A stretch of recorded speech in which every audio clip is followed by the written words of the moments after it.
there, welcome to the E-Commerce Nurse podcast, our 18th episode. I'm Karina McLeod, ex-Amazonian consultant and founder of E-Commerce Nurse and Vendor Society.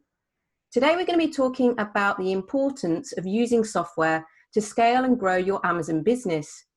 We have a special guest, John Tilley, CEO of Zonguru, a software company that helps sellers free up time and grow their Amazon business through powerful data insights and automation. John has spent 15 years in digital advertising and in 2016 made the decision to set up his own business when Zonguru was born. So hi John, a big thank you for taking the time to come on our show today. I'm super excited to have you on board to be talking about Amazon sellers and how they can use software to scale and grow their business on Amazon. Hey, what's up, Karina? Good to be here. I'm excited to jump into this conversation with you and your listeners. And I'm over in Los Angeles. That's where our business is based. But actually, this week I'm up in Napa wine country. Decided to go up and visit a friend and work from up here. So it's a great place to do a podcast. I've got a view, and I'm ready for a good conversation.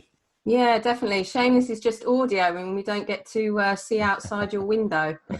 Yeah, there were a few hot air balloons just rising up this morning. I think there's a kind of a launch pad just outside. Awesome. Across the way. So that was kind of cool to see this morning. Yeah. Sounds fantastic. Definitely not what I can see out my window. So let's start by talking about the different types of software and tools available today for Amazon sellers, because I know there are quite a few out there and that can often be quite overwhelming to sellers. So yeah, it'd be good to get your thoughts on what's out there for Amazon sellers at the moment. Yeah, there's a lot to be straight up, the Amazon world that we're in today is a pretty sophisticated marketplace. It's been around for many years. It's obviously the biggest e-commerce marketplace in the world, with sellers of various types of sellers and various levels of sophistication. And it's the same on the software side. The software side really started around 2014 as a service where it's like, okay, this is a big e-commerce marketplace. What kind of services can software solutions provide? There's many of us in there focused on different types of sellers and also different types of tools. So the first thing I would say is it's important to understand what type of seller you are. And obviously on Amazon specifically, there's many types. There's big brands, there's retail arbitrage, there's private label, white label style sellers, and that's the market that we focus on. Our tools are focused on the private label seller who's creating their own brands and selling them on Amazon. So that's kind of our focus.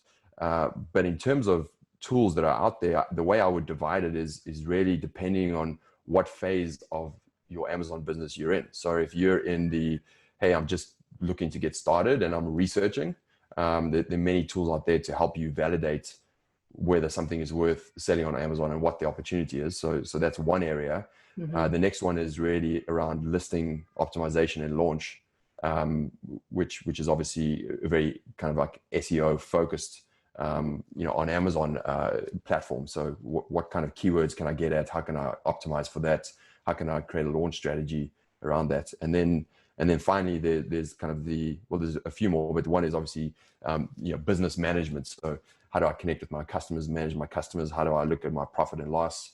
How do I scale my business? Very important metrics around, you've now launched a business and how do you grow that? And how do you make sure that you grow it efficiently and what your kind of leftover cash is and how to use that. So that's another area of focus.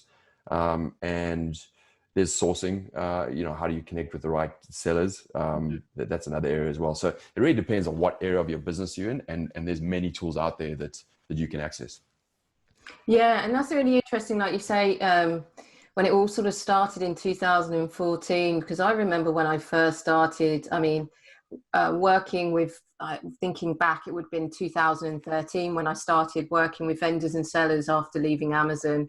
And yeah, these tools didn't exist. And I remember a couple of tools that, looking on them now, was so basic. And it didn't work like that. But then it's just, Amazon's evolved as well. It's got, you can't be successful on Amazon without having that real insight. Because I mean, I remember the days of when I was at Amazon, and you know, you'd have a couple of bullet points which consisted of probably 5 bullet points, 5 words, you know. Keyword optimization wasn't even didn't even hear that word during, you know, my days at Amazon when I joined in. That was 2004. So it's definitely evolved hugely since, and people just got a lot more smart with data.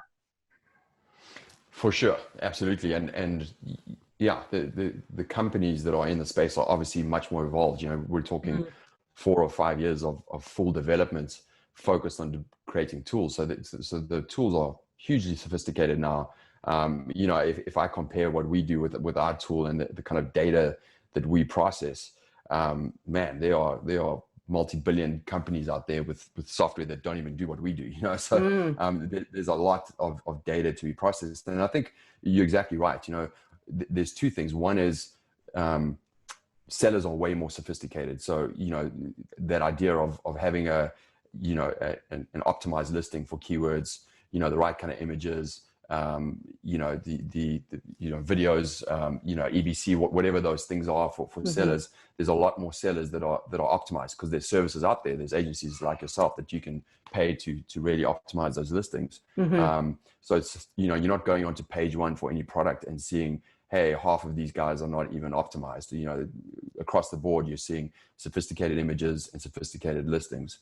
And then on the other side, you've got a marketplace that is growing massively. You know, Amazon.com is massively huge, not only in the US, but globally, you know, with over 300 million sellers and many, many products. And so when you're looking to launch a product on Amazon, you have to find a niche within a niche within a niche. It's such a focused solution, or product solution that you're providing for a very specific target audience.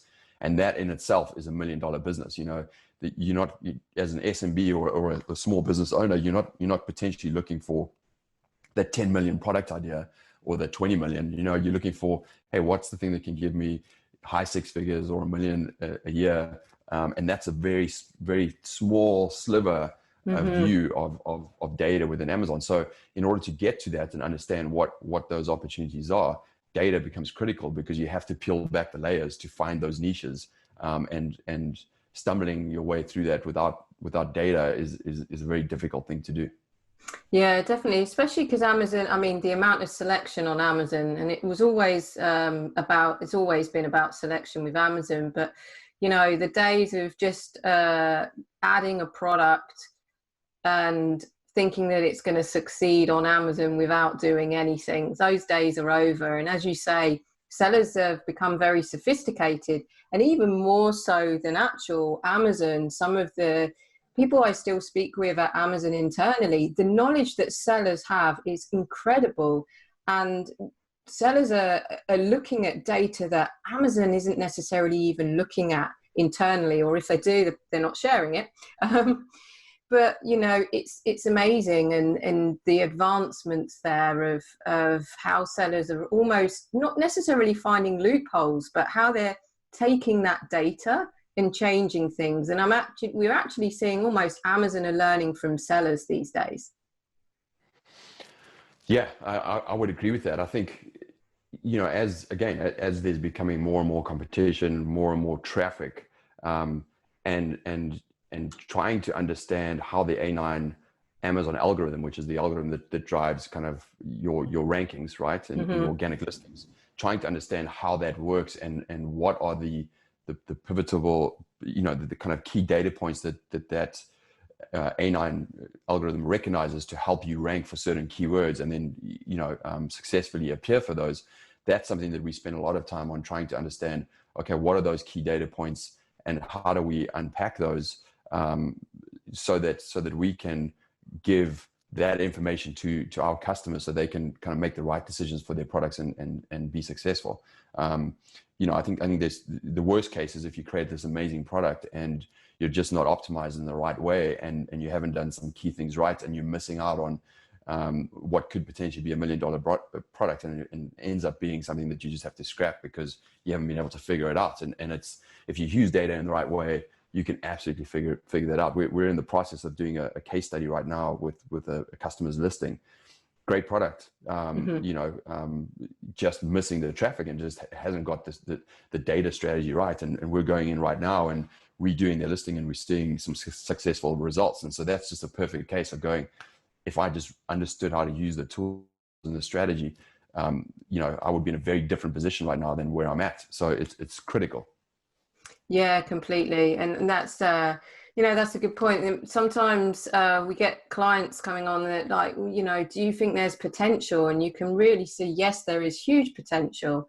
You've only touched the surface. Or some people think that they've ticked the boxes in terms of, oh, well, I've optimized my content because I've got a bit more, I've added a bit more to the bullets, or I've added some product images or A+ content. But when you look into it, it's not really correctly optimized. So I think there's an educational piece as well, where what really understanding what optimization means. And you mentioned key data points. What would you say are the 5 key pieces of data sellers should have access to in order to gain that really, really valuable insight into how and where to grow their Amazon business?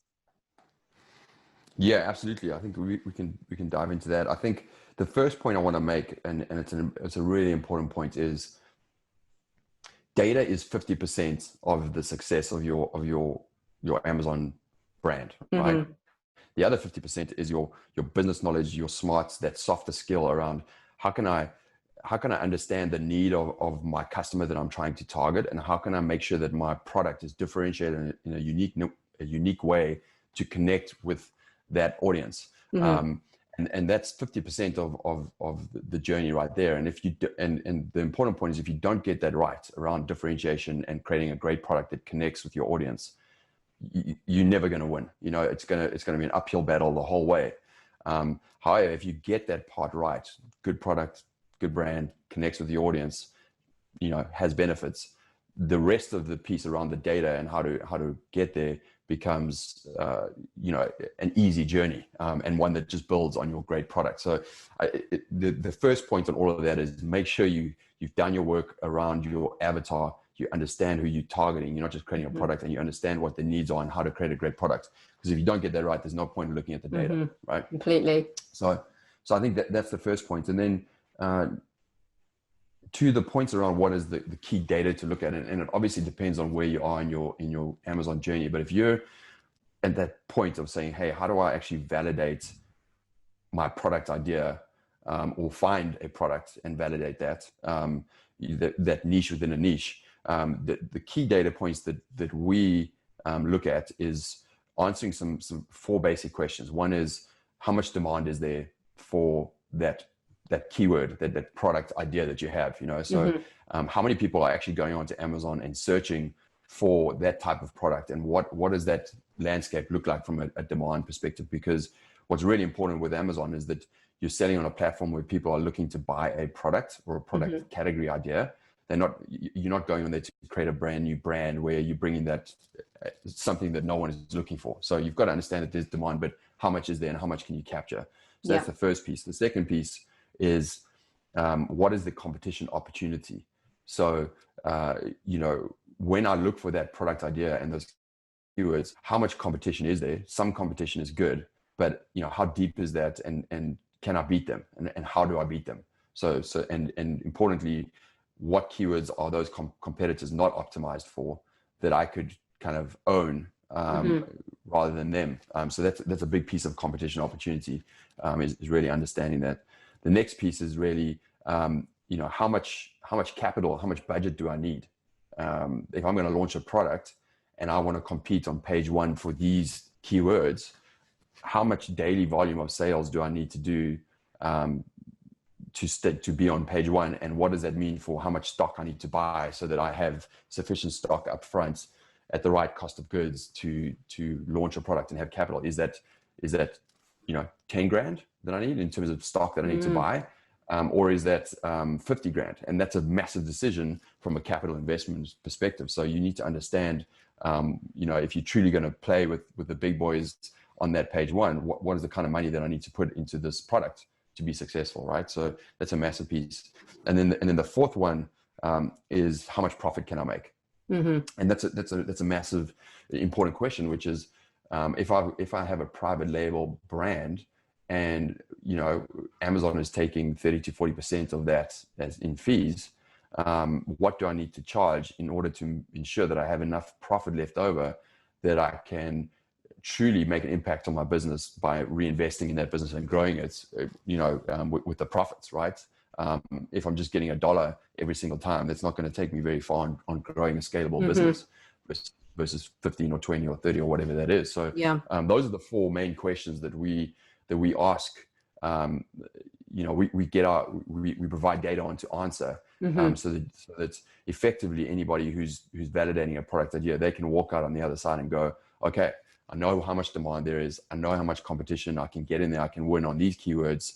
I know how much money I'm going to have to really have to compete, and I know what kind of profits I'm going to make. This is a great idea. Let me move forward into the next phase. So we have a very specific, it's kind of called the rainbow because it breaks down those four things, but it's called the niche radar. And it gives it as a percentage, but it breaks it down into those four key questions, because there's no point in just going, hey, it's an 80% chance of doing well. You need to understand those four different questions and what impact each of those has. So that's how we look at it. I found actually point 3 that you mentioned really interesting about page 1, because everyone's like, I want to be on page 1. I want to be on page 1. And what we found is people get on page 1 and then they have no stock, or there's that lack of understanding. Okay, that's all well and good being on page 1, but what does that really mean? Because you've really got to invest in that and have the stocks, because the worst is when they've built up momentum, get themselves on the first page and bang, no stock. And then it feeds into what you mentioned about profitability. Sometimes people don't necessarily really understand all those costs involved and then realize they're making no money, and it's all, I've generated X amount of revenue, and it's like, that's fantastic, but what's your bottom line? What profit have you made? Because if you haven't got that, as you say, you can't invest in more stocks. So some people have these fantastic ideas, but if they don't have that fundamental, the inventory, the capital, that can really can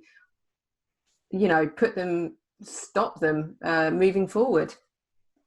Yeah, I 100% agree. And time and time again, we see people who launch a successful product and it does well on Amazon, but they don't have the fundamentals in place to truly scale their business and the fundamental understanding of it's not about your revenue, it's what's left over, right? And what do you do with that money, and importantly, understanding forecasting and inventory management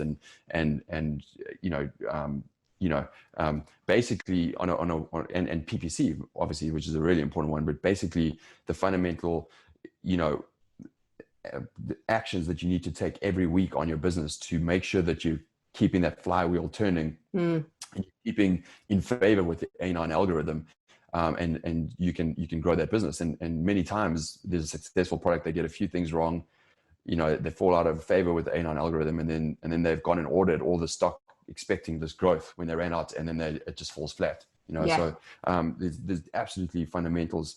Once you've launched, what are the key management things that I need to do to keep that business scaling, and dashboards and alerts, and understanding what your competitors are doing and how to be proactive about that is very, very important, and a big piece of kind of software and our management side of it as well. Yeah, definitely. And how, a lot of this data that yourselves have and other software out there, a lot of it is based, I guess, on assumptions from data that has come from Amazon.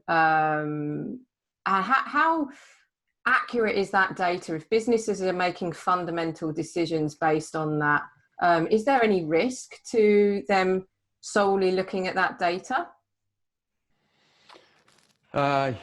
So to kind of unpack that, yes, I think, Amazon gives us access to some data, but some data they're just not willing to give access to. One being obviously revenue and sales. But it's an important piece of our validation process, which is understanding, hey, what is the general sense of what kind of sales this product makes, right? And so this is one of the sophisticated parts of our tool. And when I talk about data points and we have kind of, artificial learning mechanisms built in to really test and validate predictions against actual sales, right? Mm-hmm. And so at a fundamental level, there's third-party data tools out there that focus just on these sales estimates. We have our own customers' data at an aggregate level that we can use, which is actual sales data, and then we have an artificial intelligence piece that really tests against a prediction and then looks at the actual results based on actual sales and stays within a certain variance, and then obviously brings in other third-party tools that focus on that as well. So it's a very sophisticated way of estimating data. But the important point there is, at the end of the day, it's an estimate, right? And it's at one data point. And, when people sometimes get stuck in the weeds and they're like, well, this tool said, it makes $2,000 a month. And when I look at it, it's making $1,560 a month, so the accuracy isn't there. But then I'm like, fundamentally, what are you trying to answer? And you're trying to just generally see within a certain invariance, is this product making money? So people do tend to get stuck in the weeds and really fixate on certain things, when if you're actually looking at the bigger idea of what you're trying to answer, actual sales estimates, and it becomes a very small piece of the bigger puzzle that you're trying to solve, right? And so the feedback I'd give there is yes, we absolutely have a responsibility to make sure that our data is accurate, and we take that very seriously, because you're fundamentally making decisions on your business, which it's going to impact your life and your trajectory for the next 6 months to 15 years. So there's a responsibility on what we bring to our customers. But number two, it's really important that you're not just looking at data for the sake of looking at data. You fundamentally understand, what am I trying to solve here? What are the questions I'm trying to answer? And what is the strategy here? And if you're as a customer actually understand that educational piece, and we obviously help to train people on that. Then when you're using the tools, you're using them in the right way, and that's a very important point. Some people just think, I just need to go on and look at, they're making decisions based on one data point because they assume that's what they should be doing, rather than really truly understanding how they should be ingesting and answering questions around the data. So it's important to take the time to educate yourself on the tools by going through the training videos and asking the questions. And the last piece there is Zonguru has been around since 2014, and when we started, I've had my own Amazon business for many years, and I truly deep down am passionate about this idea of building a business, a private label business on Amazon, because it's the easiest way to scale your wealth. With no education, you don't need any specific education background. You don't need any specific relationships. You just need a little bit of time and focus on educating yourself and going through the steps. And you can build a business which can fundamentally take your direction in your life in a different direction. And it's an amazing opportunity available to everyone. But even with that, I've invested in helping my team to have their own Amazon businesses. We give basically like a non-refundable loan for their first products that they launch on Amazon. Awesome. And it's been amazing to see, especially developers and product owners taking up that opportunity and building their own Amazon businesses. So at the end of the day, they're developing that. We're now at that beautiful marriage of they're developing, tools that answer their own questions, because they are the target audience, and they're building tools for themselves that they can use on their business. So they understand at a very core level what kind of data we need and what that impacts on the end results. And so you ultimately have these tools built by sellers that get exactly what you need and where you need to come from. So that's awesome. They will make sure you cross the line and you have what you need to be successful. Hands-on experience that have been able to use those tools is fantastic. And so when a business becomes a bit more established, they've figured out, they've got their inventory, their pricing, they're making a profit, and that there's then this point of management, right? That with Amazon, it's I always say it's a don't set it up and leave it strategy, because some businesses go, okay, so once you've done X, Y, and Z, That's good. And it's like, it doesn't work like that. You've got to nurture your Amazon account, because there's new competition coming in left, right, and center, and Amazon's evolving. So I guess it then comes to a point where there are other parts that you mentioned in terms of to support that business on an ongoing basis. Yeah. And I think we didn't mention at the beginning, but in terms of our tool set, we are essentially an all-in-one. So we provide tools at each stage of that journey. So to your point, yes, absolutely. We have tools at the product research phase, then at the listing and launch phase, and then obviously the business management side. Yeah. And I always say to customers that Zonguru's impact on your business becomes bigger and bigger as you get further along in your journey, because I do feel that our business management tools really can help you, to your point of saying, how can you keep nurturing and ensuring that you're making the right decisions on your business and tweaking data or listings or whatever it is, so that you stay in favor with the Amazon algorithm. And the way that we handle it from a management perspective is one, we have a business dashboard, which is not a new thing. Everyone has a business dashboard, but one of the things that's really tricky is really understanding, to your point, all the fees that Amazon charge, and importantly, what those fees are. How does that impact your profits? So we have a very good breakdown of every single one of those, to the point we have sellers on our team, so they know if their sales are matching up with their business. So we've done a very good job of breaking down every single fee. And then we answer some very key business decisions, which is, what is my profitability? How much is my business worth? Which is interesting. And then we have, your A cost breakdown, which is your paid advertising percentage breakdown. We have we call it A COTS, which is advertising cost of total sales, which is really important to understand from your net margin perspective. And then we have kind of a best and worst section, which is, what are my best performers, but most importantly, what are my worst performers across certain data points. So refund rates, refund ratio, review ratios, net profits, all of these kind of key data points, so that you can understand, okay, these are my best performers, but if I have worst performers and I have 15 SKUs, if I work a little bit on my worst performers, I could really improve my net margin by X%. So it's a good way of overseeing at a high level your business. But one of the latest tools that is really impactful right now is one called Product Pulse. And that's basically an alert tool across all of the key data points on your product, from, obviously change of price, buy box, sales going out, out of stock, but importantly, dimension changes, price, cost changes from Amazon, because I know this as much as I do, and people listening, that Amazon can just on its own change your dimensions and start charging you more on a commission basis for your product than what they should be paying. So we have ways of really alerting you, and so that you can be proactive about what's happening to your product. But importantly, you can also track your top competitors. So not only will you know what's happening with your product, but also with theirs. So if they change their price, or they go out of stock, or they're changing their dimensions, or something is happening, that is really important for you to know, because at the end of the day, if your sales go up or down, you have to understand why. Is it something happening to my product, or is it something happening within my space? And so if we can answer those two questions, it really helps you to navigate your performance of your listing and understand where your competitors are and what they're doing.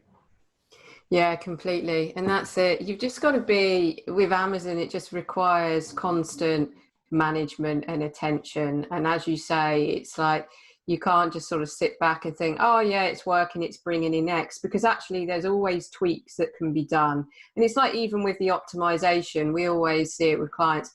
Okay, so you've optimized the listings, that's all good. And it's like, well, you've optimized that, but then you can start, go to more advanced strategies like A/B testing, seeing if you make a tweak, does that make a difference? And you really, and those are when, you're competing with some really sophisticated sellers that have really started to master that and see what really works for them by doing all that testing. And there's so many different levels, I guess, in which you can use the software and tools to grow your business. And it's not just, do a little bit, integrate it, and that's it, right?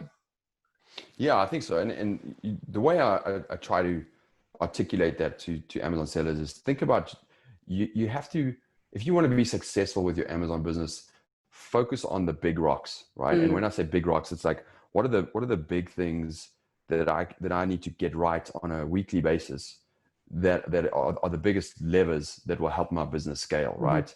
And you can absolutely go down the rabbit hole on data and software tools and A/B testing and all of those things, and that's important when you are at that level. But at the very basic level, you have to make sure you get your big rocks right to make sure that it grows. And I would probably say, if you've launched a product and you're looking to scale your business, your big rocks are making sure that you weekly optimize your PPC, because that's an easy way to spend a lot of money without getting return. So you have to at least spend like an hour a week with your standard operating procedure around how do I actually optimize my PPC, right? So I look at the search term reports, whatever that is, and I optimize and keep that campaign flowing, or I've hired a VA or whatever to oversee it, or an agency, right?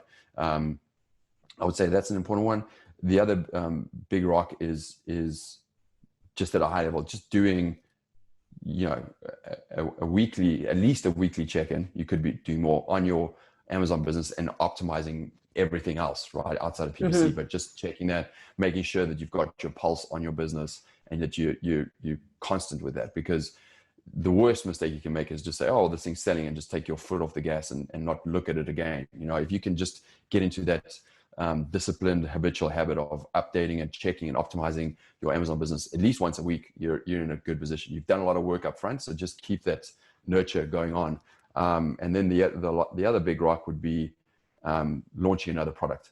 And that's the best way to scale. Like, people will launch a product and be like, wow, this is amazing, I'm getting 50 grand a month, let me just keep going with this. But you said it earlier, you're either going to get distracted and that business is going to slowly dissipate over time, or the competitors are going to latch onto that and come in and undercut you, and that product is just going to fall by the wayside. So you need to keep your momentum going and say, right, I've launched my first, I'm optimizing, I've got to focus on this, building this thing, but I'm now looking at my second product and I'm going to get that thing live, and then my third and fourth, because it's the people who do 7 figures a year on Amazon, it's not it might be one product, but that's on the, that's the outlier.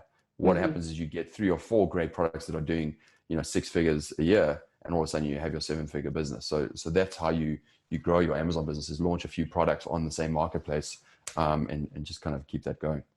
Yeah, completely. And I guess what we find is that then, it might be somebody that started a business, they've been able to manage it themselves, but then it grows and then it becomes very, very difficult for them to manage themselves, or they question their knowledge sometimes and think, well, can I take it to the next level, or do I need an expert to take it to the next level? But I guess there's a point of, okay, so you're scaling your business, but when does it come to a point where you then need to start using the software also to start automating all those processes? Because we do find that a lot of businesses have some really manual processes that software could do for them. Yeah, and typically what that use case is they've just become comfortable with what they have, and the switching cost to kind of retrain their team on whatever the other software is a distraction, and they're not willing to take that on. But I think the advice I would give there is it's advice that applies to any business, advice that applies to my business, my software company, is you're going to get knowledge in and you're going to grow to a certain point. But in order to grow to the next level, you have to kind of rethink that business and get the knowledge in to understand what that next level is. And then again, so it's really important when you're growing a business to constantly invest cash, actual money, capital, into your own education, right? And way of growing your business. And absolutely part of that is going to be, hey, I've hit a certain level, I need more software and I need to train my team on that, and let's get that done and get them trained up and get them using the latest and greatest. number one, or number two, hey, we understand, you know, what we're doing, and we're making some decent money, and it's absolutely worth us investing that money into an agency who has the expertise to manage that. But importantly, on that piece, that on the agency side, that the owner must understand the processes, right? You can't just hand that off and expect that to work without really understanding what they're doing. So I think that's just a scale challenge that every single business faces, is when I hit certain points, how do I grow to the next level? Okay, great. I've got one product live. I've got two. Okay, well, now I've got a lot of capital. How do I get three live this month? Well, I need a sourcing agent. I need a VA. I need whatever it is. So you've got to constantly invest in your processes and your education so that you grow with the momentum that your business is creating. Yeah, completely. And as you say, even if you then do feel that, okay, the next level is having some experts in, or outsourcing it to an agency, even agencies like ourselves, we're using software because we also need those data insights to manage a business. And, you know, we've found it really useful when we work with sellers that understand the data as well. It may not be, you know, they don't have the resource to, but it's fantastic when you do, because it really helps you.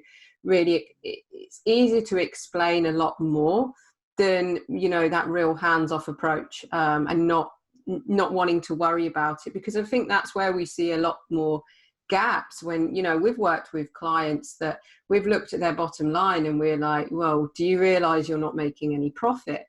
And they don't realize, you know, and they sort of pass it on and think that we'll figure that out. But there's some fundamentals that you need to be ticking all those boxes, I guess, before you are at that point. And yeah, some businesses can be quite quick to hand things off as well before that sort of real scalable time when a business goes to that next level. Yeah, you absolutely are spot on there. And it's, I think I always give the advice that, you know, if you want to hand something off to a VA or to an agency, you have to have your own standard operating procedure in place where you fundamentally understand what's being done, and you've at least gone through that and understood it so that you can hand that off.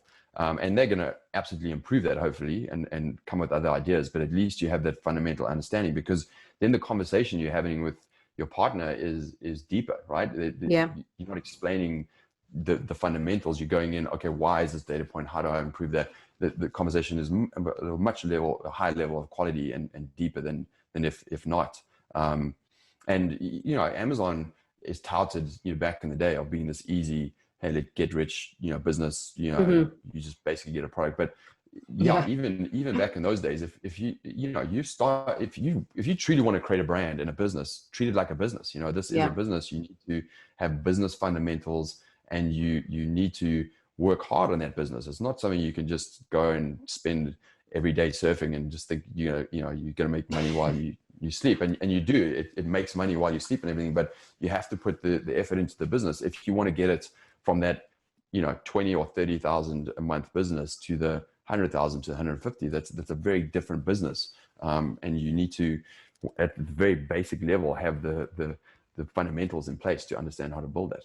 Yeah, completely. And yeah, that's something that's so important, but actually, strangely, sometimes you do feel that can lack. So this has been awesome. Thank you so much, John, for talking to us about software, about your software, because I think this is really going to help those listening that are that might be new, you know, and trying to figure out how to find that right product. And maybe they've found the right product, but they probably haven't captured a lot of the data points that you've mentioned.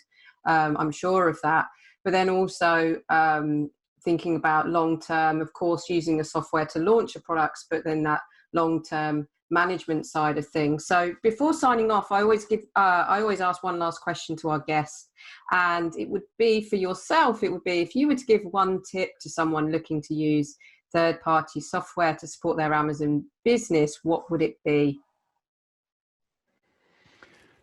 I think it's understand the business strategy from whatever software company that they've got a tool set, but understand, you know, what they're trying to communicate in their business data. So it's not just a point of data for the sake of data. You have to Mm-hmm. fundamentally understand what are they trying to communicate to you. And if you can get that piece, then everything else will logically flow. So understand the business strategy of what they're trying to communicate and help you with in their data points. That's absolutely key. Cool, fantastic. Well, thank you, as I said, for being an amazing guest today and for sharing your tips to our listeners. I'm sure they found it super useful. And if they wanted to get more information on your software, where should they go? Yeah, you can get us on any social platform at Zonguru, Zonguru. If you're kind of in that product research phase, our Instagram channel is pretty interesting and useful because it's just a feed dedicated to product ideas and inspiration for Amazon sellers. So you understand what's hot, what's not, how to differentiate just kind of by following us on that feed. So that's pretty valuable. But if you want to try our software, or if you just want to get in and get some free guides on how to use it, just go to zonguru.com/get/niche-finder. I know that's a little bit of a mouthful, but if you and I'll give you that link so you can post it. But that will just give you our latest hot products list. So the latest products that are selling on Amazon that are right for private label selling and why they are good products, which is important. And then there's some free training in there, and there's a free kind of product checklist and SOP of how do you actually go from research to launch. So there's a lot of like free good value in that, and then obviously access to the tools, and you can try our research tools like Niche Finder. It's amazing. But if you're a seller, if you can get on and actually figure out and use keywords on fire, that is a really powerful tool that will help you to find those opportunistic keywords that your competitors don't find, that will really help your business grow. So I definitely challenge anyone here to try keywords on fire and watch the training on that and use that tool because it will help your business for sure. Fantastic. Well, what we'll do is we'll make sure that we include all the links in the description. So for those that are listening, just click on the link and then you will be able to get access and try the tool to help you grow your business on Amazon. So thanks, John, once again for coming on our show. And thanks everybody for listening. Thank you so much. It was awesome.